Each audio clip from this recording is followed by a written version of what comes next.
Good morning, all of you. This is Mr. Pijatitis from Salem Classes. So, friends, today we are going to discuss about the chapter or the poem name is The Good Morrow. Okay, already we have discussed the Donne as a poet of love, and also we have discussed that the text and explanation and the annotation.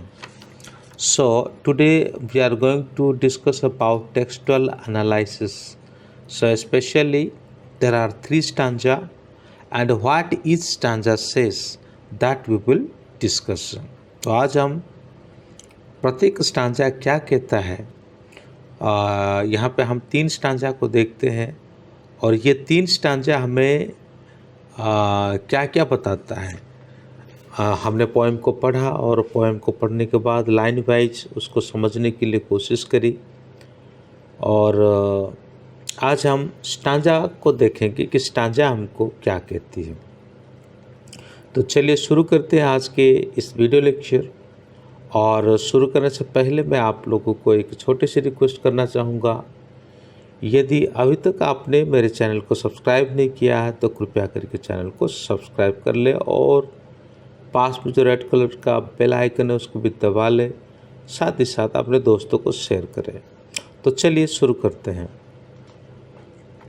तो first stanza जो है I wonder by dash dash dash dream of the, यह है first stanza. और इस stanza में ऐसा कहा जाता है the lines from the opening stanza of John Donne's love lyric. जो लाइन है ये जॉन डन का लव लिरिक का ओपनिंग मतलब ये स्टांजा का ओपनिंग लाइन है। द गुड मोरो जो कि गुड मोरो नाम का पोएम से है। The poem refers to spiritual awakening which constituent an all observing nature of love। तो ये जो पोएम है एक आत्मिक जागरण के बारे में बताता है और साथ ही साथ लव का जो नेचर है उसको पूर्ण रूप से मतलब दिखाता है। It is an opening to a new life. यहाँ पे वाइफ लिखा है पर एक्चुअली ये लाइफ होना चाहिए। Okay, it is an opening to a new life. ये मतलब उस जागरण के बारे में बताता है जिसे जगने के बाद एक नया जीवन को प्राप्त करके एक व्यक्ति जगता है। The lover express his surprise as to what he and his beloved did before they fall in love with each other। इस जो पोएम में ये कहा जाता है यानी पोएट अपने पोएट खुद और उसका जो बिलवर्ड है यानी प्रेमी है प्रेमिक है, ये दोनों लव में पड़ने से पहले क्या कर रहे थे। He regards their former pleasure as a childish and their former life as a long sleep in which they were as oblivious of their reality of life as seven sleepers were during their long sleep of duration of 2 centuries।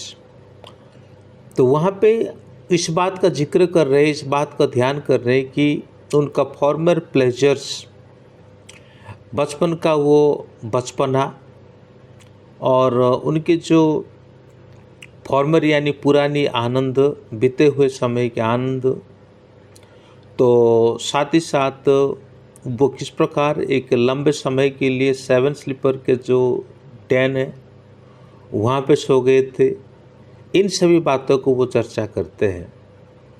In comparison to their present pleasure in love of each other, all their former pleasures seem unsubstantial and unreal। वर्तमान का उनका जो प्रेम है जब वो compare करते हैं कि उसी पुराने समय का प्रेम और इस समय का प्रेम जब वो कंपेयर करते, वर्तमान स्थिति को जब वो कंपेयर करते तो वो जो फॉर्मर बात है जो बीत चुकी है वो उनके लिए एक अनरियल की तरह महसूस होता है। Other beautiful women whom he courted and whose love he could get, जो दूसरे महिलाओं के बारे में कहते हैं जिसको उन्होंने कॉर्टेड किया मतलब चाहा और जिसका प्रेम को उन्होंने प्राप्त किया, now seem to him only the reflection of his present beloved, ये उसके जो प्रेजेंट बिलोवड के साथ है ना, वो क्या लगता है कि बस एक रिफ्लेक्शन की तरह उसको महसूस होता है। मतलब ये आगे चल कर के हम और भी क्लियर हो जाएंगे उसके बारे में। तो यहाँ पे सेकंड स्टांजा को हम देखते हैं, and now good one and is one. Okay, ये जो स्टांजा है ये सेकंड स्टांजा है। The given line from the second stanza of John Donne's love lyric, The Good Morrow. Okay, this is second stanza, जैसे कि ये don का love lyric है, पोएम है, और जो गुड मोरो द गुड मोरो नाम से है। The line gives expression to the idea that love transforms a room into a complete world by focusing the lover attention on each other। तो यहाँ पे जो एक्सप्रेशन है वो एक प्रेम की आइडिया को बताया जाता है, जैसे कि प्रेम जो है यानी लव जो है वो क्या करता है कि एक रूम से कंप्लीट वर्ल्ड तक ट्रांसफॉर्मेशन हो सकता है, यानी ये फैल सकता है। ये एक रूम से ही सीमित होकर के नहीं रह सकता बल्कि ये फैल सकता है ना। और साथ ही साथ focusing the lovers attention on each other, यहाँ पे जो दो प्रेमिक है वो किस प्रकार अपने अटेंशन को एक दूसरे के प्रति फोकस कर रहे हैं इसके बारे में भी बताता है। The poet lover also bids good morning to their aching souls। यहाँ पे पोइट क्या करते हैं कि वो अपनी जगी हुई आत्मा जो है उसी को गुड मॉर्निंग करते हैं। souls which have awaken from a long sleep devoid of love, ठीक है, उसी सोल को जो सोल के एक लंबे समय का सोने के बाद क्या होता है कि वो जग जाता है। Their soul are now walking into a world of love and watching each other। वर्तमान ऐसा होता है कि उनकी जो आत्मा है वो जग गई है, ठीक है, और वो प्रेम की उस दुनिया में चली गई, वहाँ पे चल रही है, और साथ ही साथ ये दोनों एक दूसरे को वाचिंग कर रहे, देख रहे हैं। बीविच बाय लव फोर्स, एक प्रेमी की जादू की तरह है ना, वो एक दूसरे के प्रति आकृष्ट हो रहे हैं। Fear is gone from their souls, भय जो है उनके आत्मा से दूर हो चुका है। Love is an emotion powerful enough to control and channelize the individual perception is complete and individual observing nothing but love। तो यहाँ पे ये कहा जाता है कि खास करके यहाँ पे मतलब लव एक इंडिविजुअल है, मतलब यहाँ पे जो प्रेमिक जोड़ी है वो और दूसरी चीज़ों को प्रति ध्यान नहीं दे रहे हैं। हालांकि इनके आगे पीछे बहुत कुछ हो रहा है लेकिन वो उनके प्रति ध्यान नहीं दे रहे। Love can transform A room into complete world. Love जो है वो एक रूम से पूरे कंप्लीट वर्ल्ड तक ट्रांसफॉर्म हो सकता है। For the lover can cease to think anything except his beloved. यहाँ पे लवर जो है अपने बिलोवेड के अलावा और दूसरा कोई चीज़ को नहीं सोचता है। The poet says that the discovering may go and search for new lands. Map makers may chart new areas. But for the lovers, there is no world other than their world of love. यहाँ पे कहते हैं कि जो discover करते हैं उनको discover करने दो, जो मैप बनाते हैं उनको मैप बनाने दो, लेकिन एक प्रेमिक जो होते हैं, है ना, प्रेम ही उनके संसार हैं, प्रेम ही उनके संसार है, which they are eager to possess, जिसको वो अपने लिए रखना चाहते हैं, अपने अधिकार में उसको बनाना चाहते हैं. For the lovers the world is delimited to each other's personality, and even the world of the other and that of the beloved coalesce and merge into each other.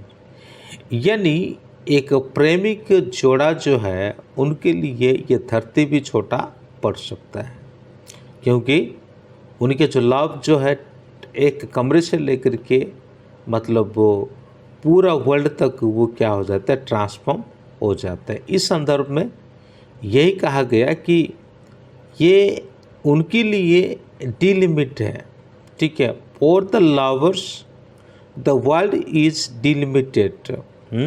World जो है उनके लिए डिलिमिटेड है ना, to each other personality, उनके एक दूसरे के पर्सनैलिटी के आधार पर, and even the world of the offer and that of the beloved collects and merge into each other. तो इस तरह से ये दोनों एक दूसरे के साथ क्या हो जाते हैं, मर्ज हो जाते हैं. देन थर्ड स्टैंजा है my face none can die. तो ये बहुत क्या मतलब एक इम्पोर्टेंट स्टैंजा है. देखते हैं इस स्टैंजा में हमें क्या कहा जाता है. वही सेम बात है. This line have been extracted from the concluding stanza of the poem the good morrow. ये जो स्टैंजा है कंक्लूडिंग स्टैंजा है, यानी आखिरी स्टैंजा है जो पोएम को पूरा करने वाला स्टैंजा है, जो पोएम का नाम है the good morrow, one of the famous love lyric written by John Donne, a metaphysical poet. Metaphysical poet थे ये, ठीक है. और मैं आपको बताया भी था कि मेटाफिजिकल होता क्या है ना. इससे ऊपर वाला वीडियो में अगर आपने देखा होगा तो आपको समझ में आ गया होगा. चलिए हम आगे बढ़ते हैं. The lover can see his own face reflection in his beloved eyes, she can also see her own faces reflected in her lover's eye. ये यहाँ पर हम देखते हैं कि लवर जो है ये दोनों एक दूसरे के आंखों से अपने चेहरा को देखते हैं, एक दूसरे के आंखों से अपने चेहरा का जो रिफ्लेक्शन है उसी को वो देखते हैं. Their heart reflect with love for each other are reflected in their face. मतलब उसके अंतरात्मा में भी एक दूसरे का चेहरा जो है झलकता है, वह एक दूसरे को देखते हैं और समझ भी लेते हैं. The poet then emphasized the idea by making use of rhetorical questions that there cannot be two better globes elsewhere. क्या उनके लिए, है ना, वो इस तरह से एम्फसाइज करते क्या उनके लिए कोई मतलब दो बेटर ग्लोब उनको मिल सकता है. In their face there are no sharp northern or southern declination. अब वो ये कहते हैं कि और इस दशा में ना तो उनको शार्प नॉर्थन और ना साउथर्न डिस्लाइन, इनमें कोई भी जगह मिल सकता है. In their globe is their faces. तो उनके जो ग्लोब है, उनके संसार जो उनके फेसेस है. देयर एक्सनेस टू पोलैरिटी और differentiation. The poet is of the view that whatever dice is made of unequal compound, point यहाँ पे कहता है जो भी कुछ मरता है वो सभी मतलब अनइक्वल कंपाउंड से बने हुए हैं। If their love for each other is equal intense, लेकिन उनका प्रेम जो है ना एक दूसरे के लिए ये एक इक्वल इंटेंस है। नेदर ऑफ द टू मतलब लव और lover and loved can die, ये लवर या तो फिर लव ये क्या नहीं होगा बिलवर्ड है ना, इनके कोई मृत्यु नहीं है। पर it is only the mixture of unequal elements which is subjected to decay, लेकिन जो अनइक्वल एलिमेंट है ये सब्जेक्टेड है डेके होने के लिए यानी मिट्टी में मिल जाने के लिए। तो आगे के वीडियो में हम लिटरेरी डिवाइस को देखेंगे। तो आज के लिए इतना ही है। Thank you. may God bless you. Have a good day.